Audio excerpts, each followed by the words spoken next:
Mudando de assunto, neste sábado, 15 de fevereiro, é o Dia Internacional da Síndrome de Angelman, uma doença rara que afeta o desenvolvimento e provoca limitações físicas e cognitivas.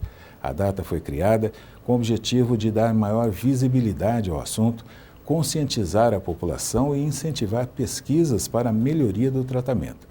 Saiba como identificar os sintomas mais comuns e buscar o atendimento para o diagnóstico. Rony é portador da Síndrome de Angelman, doença genética rara que afeta o desenvolvimento cerebral e motor, causada por mutações ou ausência do cromossomo 15, herdado da mãe. Aos 25 dias de vida, Rony já apresentava problemas de saúde e o diagnóstico preciso do que tinha só veio a ser confirmado após 10 anos de investigações, fato que tirou por muitas vezes o sono de Elaine, mãe do rapaz. Olha, foi uma descoberta bem desgastante, porque ele tinha, através do exame clínico, quando ele nasceu, ele foi diagnosticado como paralisia cerebral. E assim foi tratado até os 10 anos, que quando a gente realmente teve o diagnóstico da síndrome de Angelman, né? E a partir desse momento é que a gente abriu um horizonte, porque a gente pôde saber quais os tratamentos eram indicados para ele, os medicamentos também, que não é todas as medicações que quem tem a síndrome de Angelman pode tomar para controlar as convulsões. Então, a partir daí, foi se abrindo um pouco as portas.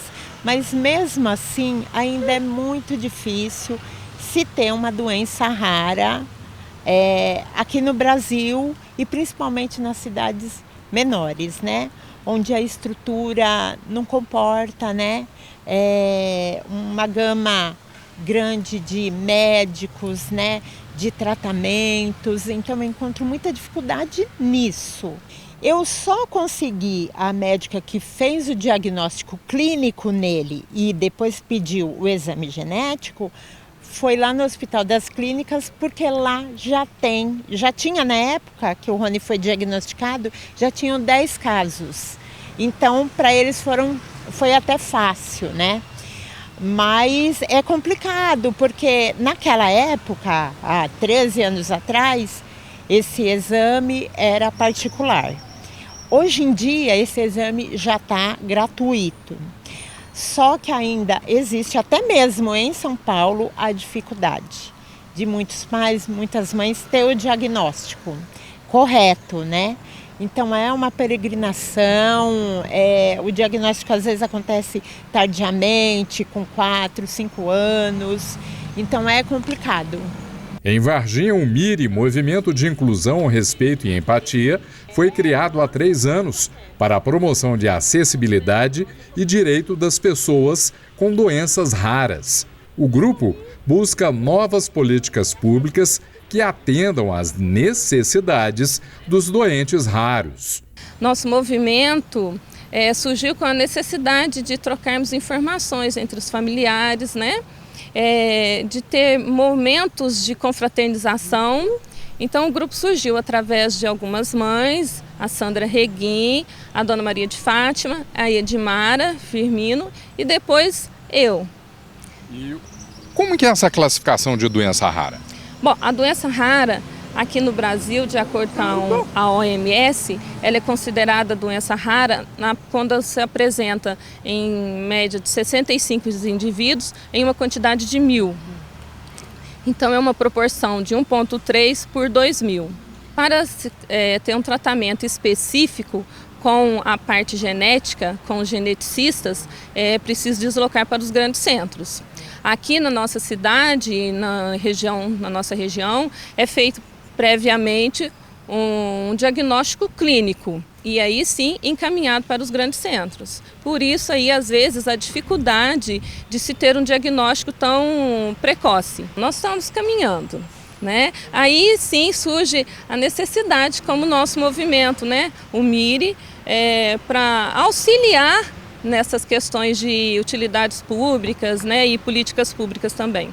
Aqui em Varginha a gente tem muitas dificuldades. Eu tenho muita dificuldade com ele, com a mobilidade no transporte público, até mesmo a acessibilidade em alguns lugares, né?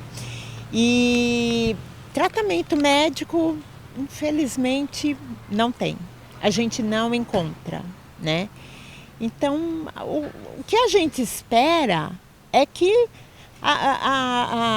os políticos, a prefeitura, quem administra a cidade, sendo em transporte público, a acessibilidade, que tem esse olhar carinhoso com a gente, né?